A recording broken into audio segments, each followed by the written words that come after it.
Digital arrest scam पर supreme court का बड़ा फैसला सामने आया है। देश के सभी मामलों की जांच अब केंद्रीय एजेंसी सीबीआई करेगी और साइबर क्राइम में इस्तेमाल बैंक अकाउंट्स की खोज पर सख्त निर्देश जारी किए गए हैं। सीबीआई को संदिग्ध बैंकरों की जांच करने पर पूरा अधिकार यहां पर दिया गया है। राज्यों की पुलिस को सीबीआई के साथ मिलकर काम करने के आदेश जारी किए गए हैं। सुप्रीम कोर्ट ने स्कैम को गंभीर राष्ट्रीय समस्या बताया है।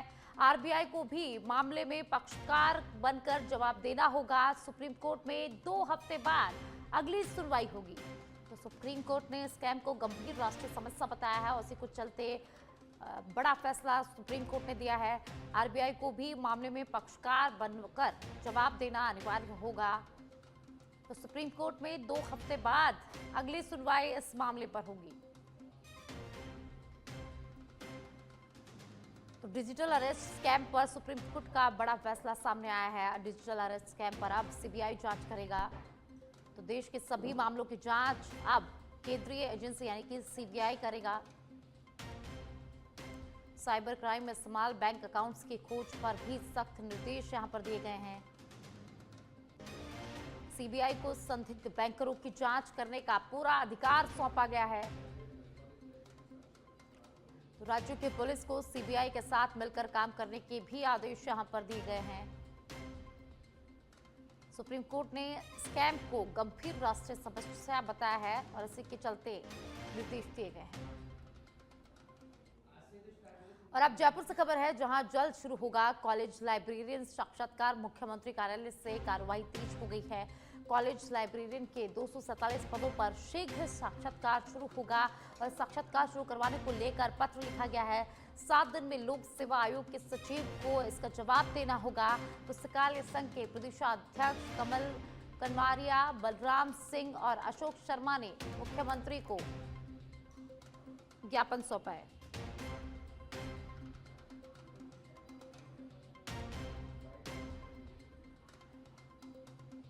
तो पुस्तकालय संघ प्रदेशा जानकारी के लिए कुणाल मेरे सहयोगी मेरे साथ जुड़ गए हैं, जानकारी उनसे लेते हैं।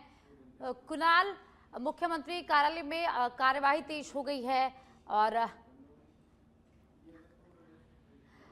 कॉलेज लाइब्रेरियन के 247 पदों पर शीघ्र साक्षात्कार शुरू करवाने को लेकर यहां पर पत्र भी लिखा गया है। क्या कुछ अधिक जानकारी है?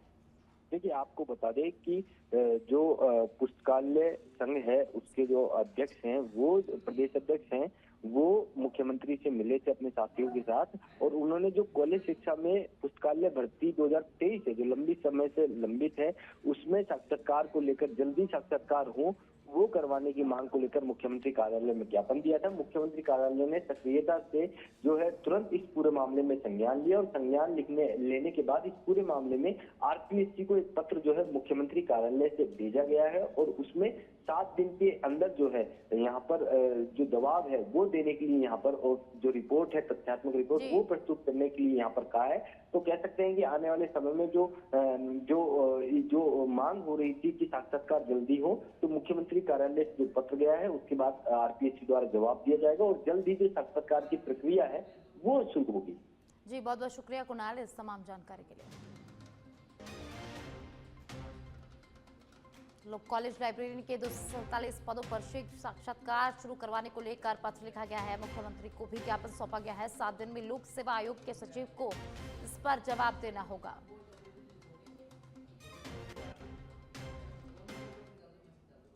पिंडवाड़ा सिरोही के खारावेरा में देर रात सनसनीखेज चोरी हुई है, जहां अज्ञात चोरों ने खड़ी बलेनो कार का पिछला शीशा तोड़कर उसमें रखा बैग चुरा लिया। चोर कुछ ही मिनटों में वारदात को अंजाम देकर अंधेरे का फायदा उठाकर फरार हो गए। बैग में महत्वपूर्ण दस्तावेज और अन्य सामान होने की जानकारी यहां पर मिली है। चोरी के दौरान पुलिस को सूचना नहीं दी गई, जिससे चोर आसानी से मौके से निकल गए। घटना के बाद क्षेत्र में दहशत और आक्रोश दोनों का माहौल है और लोग बढ़ती वारदातों पर सख्त पुलिस निगरानी की मांग कर रहे हैं। तो पिंडवाड़ा सिरोही से खबर है, जहां बलेनो कार का पीछे का शीशा तोड़कर चोरों ने बैग चोरी कर लिया और बैग के अंदर महत्वपूर्ण दस्तावेज होने की जानकारी यहां पर मिल रही है।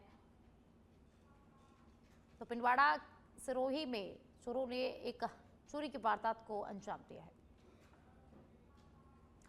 फलसूंड पोखरण विधायक महेंद्र प्रतापपुरी महाराज फलसूंड क्षेत्र के दौरे पर रहे, जहां वे पारासर गांव में सूबेदार मेजर कवराज सिंह की पुत्री के विवाह समारोह में शामिल हुए। दौरे के दौरान विधायक ने स्थानीय लोगों से मुलाकात कर क्षेत्र की समस्याओं के समाधान के लिए तत्पर रहने का भरोसा दिलाया। उन्होंने कहा कि जनता के आशीर्वाद से नई ग्राम पंचायतों का गठन किया गया है और आगे भी ग्रामीण इलाकों में विकास कार्य तेजी से कराए जाएंगे। कार्यक्रम में बड़ी संख्या में स्थानीय लोग उपस्थित रहे।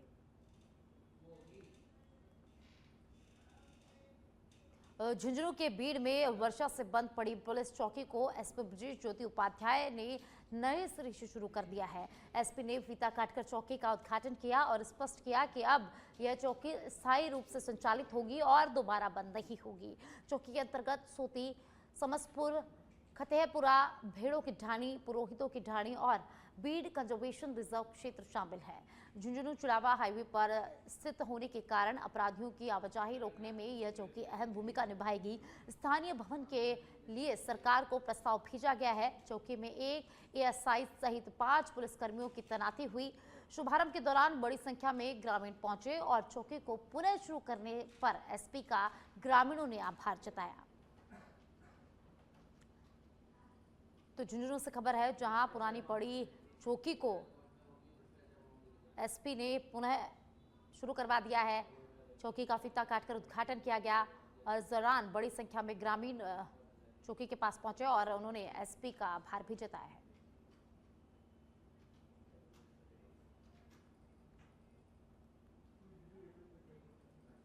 और अब सिरोही के आबू रोड से खबर है, जहां चोरी की नियत से रहवासी इलाके के बीच दिखे 2 अज्ञात युवक। चोरी के प्रयास का सीसीटीवी कैमरे में रिकॉर्ड हुआ घटनाक्रम। इलाके में 2 युवकों का सीसीटीवी फुटेज भी सामने आया है। सीसीटीवी में अज्ञात लोगों को देख गांव में भी चर्चा का विषय बन गया है। रेको थाना क्षेत्र के सांतपुर चिड़ियाघर स्कूल के पीछे की ये पूरी घटना है, जहां 2 युवकों को देखा गया। चोरी के प्रयास में 2 युवकों को देखा गया। चोरी के प्रयास का सीसीटीवी कैमरे में भी जो फुटेज है, घटनाक्रम है, वो रिकॉर्ड हो गया है। तो सीसीटीवी कैमरे में पूरा घटनाक्रम रिकॉर्ड हुआ है और 2 अनजान युवकों को देख लोगों में अफरा तफरी का माहौल। चोरी की नियत से रहवासी इलाके के बीच 2 अज्ञात युवक देखे गए हैं। सीसीटीवी कैमरे में पूरा जो घटनाक्रम है वो रिकॉर्ड हो गया है। 2 युवकों का सीसीटीवी फुटेज यहां पर सामने आया है। चोरी की नियत से रहवासी इलाके में 2 अज्ञात युवक देखे गए और उन युवकों का जो वीडियो है, वो पूरा जो घटनाक्रम हुआ वो सब कुछ सीसीटीवी कैमरे में कैद हो गया है। लाडनू के कसुम्बी झाकड़ा इलाके में खेत से घर लौट रही 62 वर्षीय सुंदरवती पर एक आवारा सांड ने हमला कर दिया, जिससे उसकी मौके पर ही मौत हो गई। गंभीर अवस्था में परिजन उसे लाडनू के सरकारी अस्पताल लेकर पहुंचे, जहां डॉक्टरों ने उसे मृत घोषित कर दिया। सूचना पर जसवंतगढ़ थाना पुलिस पहुंची और पोस्टमार्टम करवाया गया। घटना से गांव में आक्रोश का माहौल है, क्योंकि कंसुबी सहित आसपास के क्षेत्रों में बड़ी संख्या में आवारा सांड खुले विचर रहे हैं। परिजनों और ग्रामीणों ने प्रशासन पर लापरवाही का आरोप लगाते हुए आवारा गोवंश की तत्काल रोकथाम और सुरक्षित प्रबंधन की मांग की है।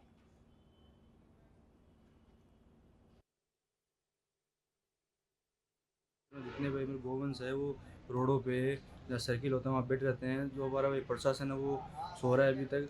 और आज जो घटना हुई है, हमारे कोई भाई गोवंश था, वो भगता हुआ आया और भगते समय वहाँ हमारी आंटी जी खड़ी थी, जो उनके ऊपर सींग होते हैं। सींग की वजह से उनकी हम यहाँ लाडनू हॉस्पिटल लेके आए। हॉस्पिटल आने के बाद में उनकी मृत्यु होगी। डॉक्टर ने मृत्यु घोषित कर दिया। और हम भाई प्रशासन से यही मांग करते हैं कि ये दिनों दिन पूरे भाई लाडनू भाई एरिया में, पूरे लाडनू क्षेत्र में ये हादसे बढ़ते आ रहे हैं, तो प्रशासन इसके ऊपर लगाम लगाए और आने वाले दिनों में। और अब आपको सीधे लिए चलते हैं राज्यसभा की कार्रवाई में, जहां जेपी नड्डा क्या कुछ कह रहे हैं, सुनते हैं। फिर से रिपीट कर देता हूं। So we should be responsible members of parliament and not irresponsible professional agitators. That we have to understand. Thank you very much. बहुत-बहुत धन्यवाद।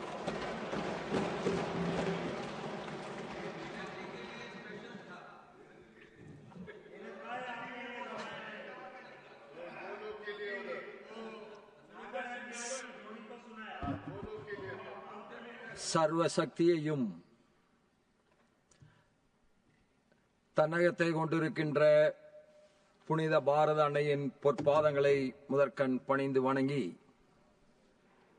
मैं भारत माता के पवित्र चरणों को स्पर्श करता हूं और उनको प्रणाम करता हूं।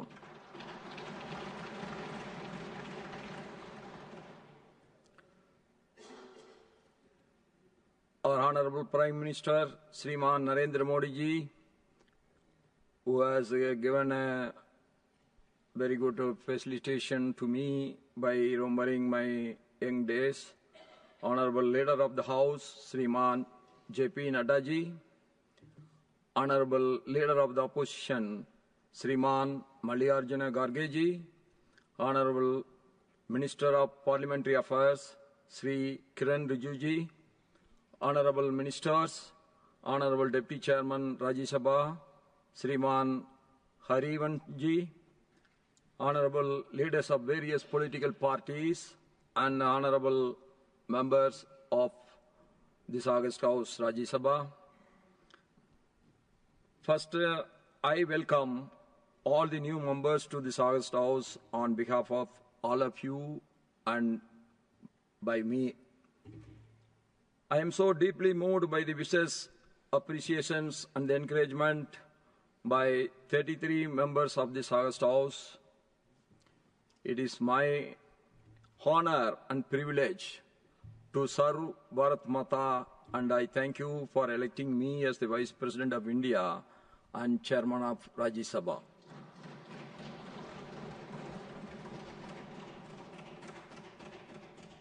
We all should be proud of India's democratic power and celebrate her as the mother of democracy. As it is mentioned by many members, my humble journey from Tirupur, the knitwear capital, to New Delhi, the national capital, shows the remarkable power of Jhunjhunu में Ajmer discom कर्मचारियों ने अपनी 3 सूत्री मांगों को लेकर SE कार्यालय और सभी एएन कार्यालयों पर प्रदर्शन किया। कर्मचारियों ने 45 लाख रुपए का लंबित इंसेंटिव जारी करने, जर्जर विभागीय भवनों की मरम्मत कराने और मीटर रीडिंग मशीनें पर्याप्त संख्या में उपलब्ध कराने की यहां पर मांग रखी है। श्रमिक संघ के जिला महामंत्री सुरेश शर्मा ने बताया कि कई बार अवगत कराने के बावजूद समस्याओं का समाधान यहां नहीं हुआ है, जिससे कामकाज प्रभावित हो रहा है और हादसों का खतरा यहां पर बढ़ रहा है। कर्मचारियों ने चेतावनी दी कि 10 दिन में कार्रवाई नहीं हुई तो 12 दिसंबर को जिला स्तरीय प्रदर्शन होगा और आंदोलन तेज किया जाएगा। डीडवाना में कस्टोडियन जमीनों को सरकारी घोषित कर सरकारी कार्यालयों को आवंटित करने के विरोध में किसानों का धरना 22वें दिन भी लगातार जारी रहा। आज सैकड़ों किसानों ने रहमान गेट से कलेक्ट्रेट तक विशाल बाइक रैली निकालकर सरकार के खिलाफ जमकर नारेबाजी की। पूर्व विधायक चेतन डूडी, किसान नेता भागीरथ यादव सहित कई संगठनों के कार्यकर्ता रैली में शामिल रहे। कलेक्ट्रेट पहुंचकर रैली आमसभा में बदल गई, जहां महापड़ाव स्थल पर रक्तदान शिविर भी आयोजित हुआ। नेताओं ने सरकार पर किसान विरोधी नीति अपनाने का आरोप लगाते हुए मांग की कि जिस किसान ने जिस जमीन पर पीढ़ियों से खेती की है उसे मालिकाना हक दिया जाए। न्यायालय ने जमीनों पर स्टे आदेश का आंदोलन की बड़ी जीत बताया है। किसानों ने चेतावनी दी कि सरकार को उनकी वैध मांगे माननी ही होगी।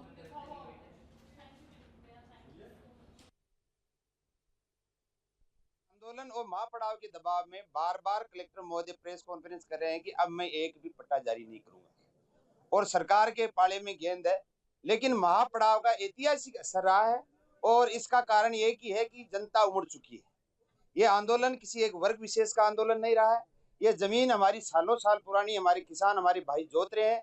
इस आंदोलन को डीडवाना की जनता ही नहीं अपितु राजस्थान की जनता का सहयोग है और भजनलाल सरकार पूरी प्रेशर में है, यहाँ का कलेक्टर पूरे प्रेशर में है और मैं तो माननीय उच्च न्यायालय को धन्यवाद देना चाहता हूँ कि उन्होंने जिन कलेक्टर ने 7 पट्टे जारी किए उनमें से 6 के ऊपर स्टे दे दिया है और एक हियरिंग में आजकल में स्टे आ जाएगा। तो चारों ओर से किसानों की जीत हो रही है। कलेक्टर पूरा दबाव में। आज हमने ऐतिहासिक बाइक रैली निकाल करके रहमान गेट से यहाँ तक आए हैं। आज हमारे नौजवान हजारों की सैकड़ों की संख्या के अंदर रक्तदान रख देंगे और सरकार को जिस शालीनता के साथ में हम आंदोलन कर रहे हैं उसका आज हमने ऐसा जवाब दिया है कि तुम लगातार हमारा खून की प्यासी हो सरकार और यहाँ का प्रशासन, लेकिन आज हम खून देने के लिए भी तैयार है। देखिए, हमारी तो सीधी और सिंपल सी मांग थी कि जो किसान जहाँ खेती कर रहा है उसको उसका मालिकाना हक दे दिया जाए। उनको पट्टे दे दिए जाए। लेकिन जैसा अभी भागीरथ जी बता रहे थे, ये सरकार किसान विरोधी है, ये सरकार गरीबों के खिलाफ है और इस आंदोलन ने अब बड़ा रूप ले लिया है। इसके अंदर सभी जाति, सभी धर्म के लोग शामिल हो रहे हैं। ये किसानों की लड़ाई है और मैं ये मानता हूँ, किसान जब लड़ता है, किसान जब सड़क पे आता है, तो सरकार चाहे कितनी भी बड़ी हो, सरकार चाहे कितनी भी ताकतवर हो, उन लोगों को जमीन पे आना पड़ता है और हम उनको ये दिखा देंगे कि हमें हमारे आगे आपको हारना पड़ेगा। हमारी बातें जो कि वाजिब मांगी। फलोदी में मुख्य सड़क मार्गों पर सब्जी ठेला और कैबिन संचालकों द्वारा किए जा रहे अतिक्रमण को लेकर लगातार मिल रही शिकायतों के बाद आज नगर परिषद ने सख्त कार्रवाई शुरू की है। कार्रवाई के दौरान अतिक्रमण हटाने वाले दस्ते को मौके पर विरोध का सामना भी करना पड़ा, लेकिन पुलिस जाब्ता मौजूद होने से स्थिति समझाइश के साथ संभाल ली गई। ठेला और कैबिन संचालकों ने एक दिन का समय देने की यहां पर मांग की है, लेकिन नगर परिषद अधिकारियों ने साफ कहा कि पूर्व में नोटिस जारी किए जा चुके हैं, इसलिए कार्रवाई अब नहीं रोकी जा सकती। संचालकों का कहना है कि उन्हें पहले नगरपालिका द्वारा जगह दी गई थी, ऐसे में अचानक हटाया जाना उनकी रोजी रोटी पर संकट है। प्रशासन और दुकानदारों के बीच यह तनातनी पूरे दिन चर्चा का विषय बना रही।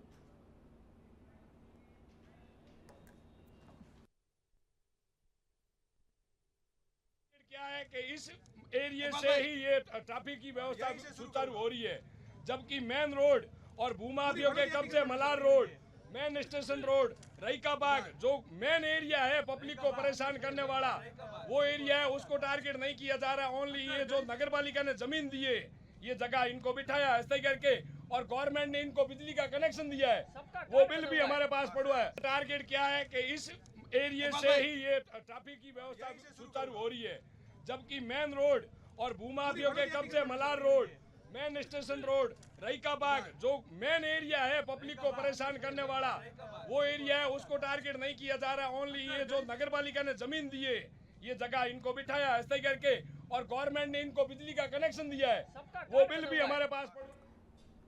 दतिया में अंतर्राष्ट्रीय गीता महोत्सव के तहत आज श्रीमद् भगवत गीता के 15वें अध्याय का सामूहिक पाठ आयोजित हुआ। मुख्य अतिथि कलेक्टर स्वप्नील वानखेड़े ने इस गीता का पुष्पमाला अर्पित कर कार्यक्रम का शुभारंभ किया और विनोद मिश्र के संग्रह में संरक्षित भारत की सबसे छोटी गीता का अवलोकन किया।